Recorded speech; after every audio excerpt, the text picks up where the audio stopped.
What's up, guys? Welcome to Straight from the Chest. My name is Justin Groth, and I am your host on this podcast. Guys, if you're new, welcome. Thank you for giving me your listening ear. If you're listening online on Apple, Spotify, thank you.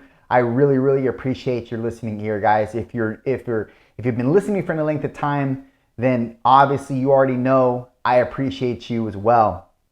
Man, so the reason behind this particular podcast was to give you guys an understanding of what it means to be obsessed with something. And really, we can kind of take this into a story. So I want you to visualize let's say a past Christmas that you had, and you were really there was something that you were really wishing for, or you're asking your parents for. Obviously, this is back when you're a kid, obviously. But there's got to be a Christmas that you had such an involvement with this particular thing, was a toy or whether it was whatever it was, and you obviously were obsessive about it. You just thought about it day and night. You were probably bugging your parents about it to no end, and you were just hoping that this was going to pop up on Christmas Day. And then, because your parents are hopefully good people, they gave you what you wanted, unless it was something like that was, going to hurt you or whatever. But they gave it to you because you were not only because you were so persistent, but because you had such an enthrallment over it, and because you had such an affinity for it, and you were just immersed in it, and it was something that your soul wanted, and everything about you, every fiber in your being was just all about this particular toy or a particular thing, and you got it, and you were so happy that day, and you woke up and you saw this gift, and you couldn't have been happier, right? Then obviously, you get used to it. It becomes commonplace now, and you kind of forget about it.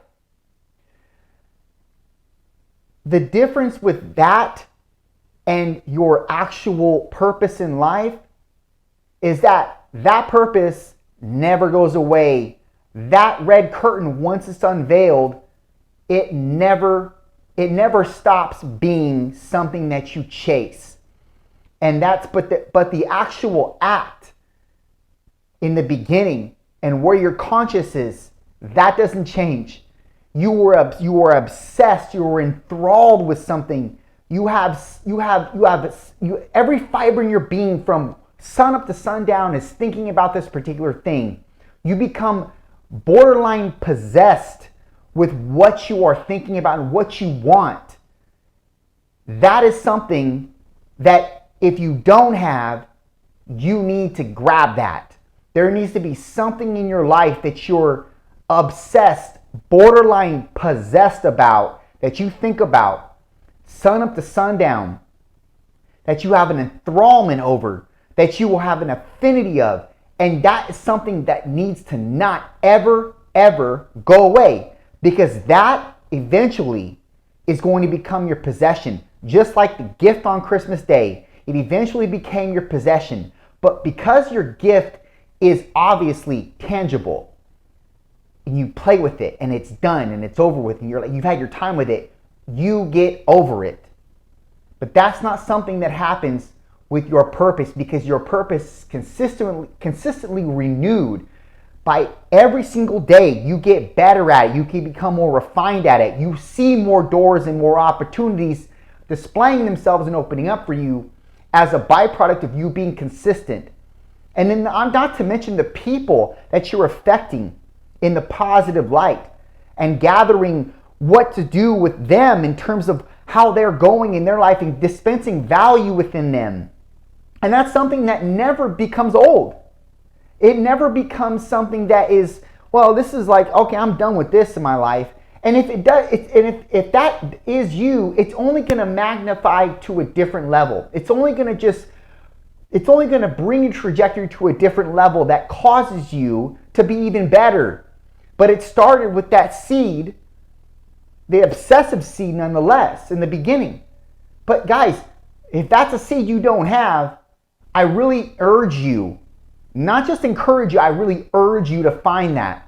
And hopefully that comes from a genuine posture. Because really, if you don't do something, if you do something you have a, let's say, an outside or extrinsic motive behind, then that's probably not the genuine nature that I'm trying to illustrate here. If you do something and the impetus behind it is just monetary, then I think that there's some distortion with that. And I think that now if you're in a position, I understand people have different positions in life. I'm not going to pontificate here and say, look, man, everybody can just, it's your moral obligation to do the thing that you love, and you have the ability to do that, because not everybody does. Not everybody's in positions in their life where they can follow their moral obligation. They have to do things for money because that's the position that they're in life. I understand that. And there are some people that are obviously in poverty-ran communities, and they don't have the ulterior, let's say, resources to go out and do what they want to do, they love to do. Or maybe they're just getting by in life and they're trying to hammer out each day because each day is a trivial task. And for that person, you can't say, hey man, like, just do what you love. Do what makes you happy. I guess you can, but then that person can look at you like, do you even understand what I'm going through? Like, the last thing on my mind is doing something that makes me happy. I gotta do what I need to do right now that pays my bills. And so, this reminds me of the movie. I just watched this movie the other night, and it's The Pursuit of Happiness. And Will Smith is obviously, he plays this part awesome. And I love it because it's a true story. And it really depicts and I hate to use this word, but I can't figure a better word right now to describe him, but the grinding, persistent nature of Will Smith, or this man in life. Like, it seems like he can't catch a break, but he nonetheless stays persistent and consistent with his dream. And his dream, obviously, is to get out of this poverty that him and his son are enlaced in. And to do that, he's got to make strides towards becoming a better himself, becoming a better self. And look, man, he's good with people and he's good with numbers. So what does that make him? Like, accountant? No, accountants really aren't that good with people. Most of them, if you've ever encountered accountants, they're not really that good with people. But I'm saying not every one of them is not. Some of them are, I'm sure. There are unicorns. But, he finds a job that matches what he's good at, which is, what was it? It was stocks. I believe it was stocks. Now, not only is that match his criteria, but it also has a propensity to make a lot of money. But was he passionate about stocks? No. He was passionate about people and numbers. He was good with those elements.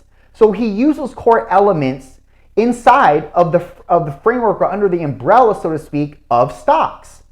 And then he obviously, as the story goes, he was very lucrative in that, right? And he had to go through so much turmoil and crap. He was kicked out of his apartment. Like, him and his son were sleeping in a bathroom. It's a true story, guys.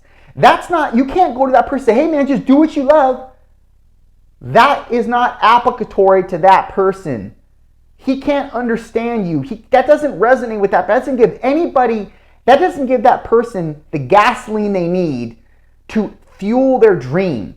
They need real life, pragmatic demonstrations of how to go about their life. And so that person, or I'm going to say Will Smith because I don't know the actual gentleman's name, but Will Smith in the storyline, he's doing whatever he can to make it within moral value, right? He's not selling himself. He's not going and selling drugs and doing that stuff. But he's doing what he needs to provide for him and his son. Probably more importantly, his son, right? And he's doing the best he can. But because he's persistent and because he believes in his dream, and his dream is not really clear what his dream is, but his dream is to get out of this position and provide more for his son and for himself. And he does that with being persistent and actually being obsessed with this desire to propel out of this position in his life with where he lives, with what he's able to afford, everything. And probably a lot of the impetus is his son. Like, his son is the reason why he's going to new levels and he's trying to better himself. But he's obsessed with it day in and day out, man. And he doesn't let up. And obviously he prevails. But he could not have. And he definitely would have not if he just gave up. And he just said, you know what, man, this is way too hard. Like, I don't know how I'm going to get out of this. And you know the story, how that goes with anybody else. You can apply it to most people in life, man. You give up, you're not going to lose the weight. You give up, you're not going to see what you're made of. You give up, you're not going to develop this business. You give up, you can never see the potential in you if you give up. And that's something that just wasn't on the table for him. And because it wasn't, and because it became an obsession, it then became a possession to him. He then possessed, not in the evil nature, he possessed in the good nature what he worked for. And so the moral of this is your obsession is going to become your possession, but you have to stay dedicated and you have to stay diligent and you have to believe in yourself. That may come across Sesame Street, but there's no Sesame Street. There is no Sesame Street to the term or to the phrase. You believe in yourself. That takes you places. If you don't, you will go nowhere. Nowhere. The obsession has to be there. And the only thing that's hard about that obsession existing is balancing it with addiction, because it can sometimes manifest into addiction. And that can actually unravel itself into less valuable opportunities, less valuable trails in life to go down, which is just leave it at that. But if you balance your obsession and use it towards a better quality of life, like you're hopefully doing right now, then it will unravel itself or pronounce itself as something of a possession in your life, and you'll be able to keep it forever. And that possession is just gonna propagate over time into multiple possessions. And not only the possessions you have, but the things that you're leaving your trail along the way for others to follow, A, and for others to actually benefit, B. That's life. That should be your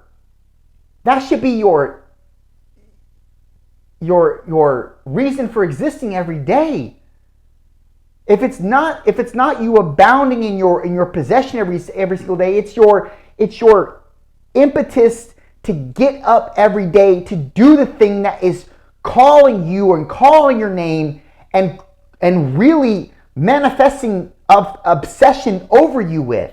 That is the reason why you exist. And it's hard right now. Got it, man. It's hard. And different people have different testimonies. We have different trials. Look, man, I'm looking at that movie and I'm thinking, I have done none of that in my life. I've gone through none of that. I'm questioning, am I going to come into anything great? And this is just me being real with you. I'm watching this movie and I'm thinking, man, I haven't even had a shred of this in my life. Does that mean I'm not going to come into anything that's great or anything profound? I don't believe so. I believe that God's going to use me in the way that He wants to use me. And I'm not a byproduct of where I come from. Just because my parents did the right thing and they raised me right doesn't mean that I'm now not going to be able to leave my legacy because I don't have that hard of a testimony behind me, because I didn't grow up in poverty, because I didn't grow up with, abusive parents or anything. I had a great childhood, man. I lived in a cul-de-sac. I played with kids on my bikes, went to the store and got candy. Like it was a great childhood. Does that mean I'm not going to be able to do something great with my life because I didn't have that hard knock life in the beginning? No. God's going to use me where he wants to use me, and he's going to use he's going to use everything that made me into being everything that I'm supposed to be.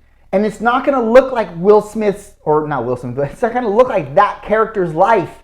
It's not going to look like Jocko's life. It's not going to look like Eric Thomas's life. It's not going to look like Tony Robbins' life. It's not going to look like Stephen Furtick's life. It's not going to look like any of those people's lives, but it's going to have my signature on it. And that's what's going to be the difference. And that's what's going to be my story. It's not going to look like anybody else's, and neither is yours. So quit creating juxtapositions between you and somebody else. They don't work. God's got his definite saying and definite word over your life. And I know that I'm jumping around here, but I want to bring it back to the center. And the center is, if you don't have an obsession yet, find it. Find your obsession. And I would say, make sure it's a genuine obsession. Make sure that it's an obsession that is able to help others. Make sure that it's not just centered around you, even though it may seem like it's all centered around you and your story and everything. There's got to be a massive structural element to it that allows people to better themselves in your story. And once you find it, keep obsessing. Keep being immersed until that obsession becomes your possession. Done.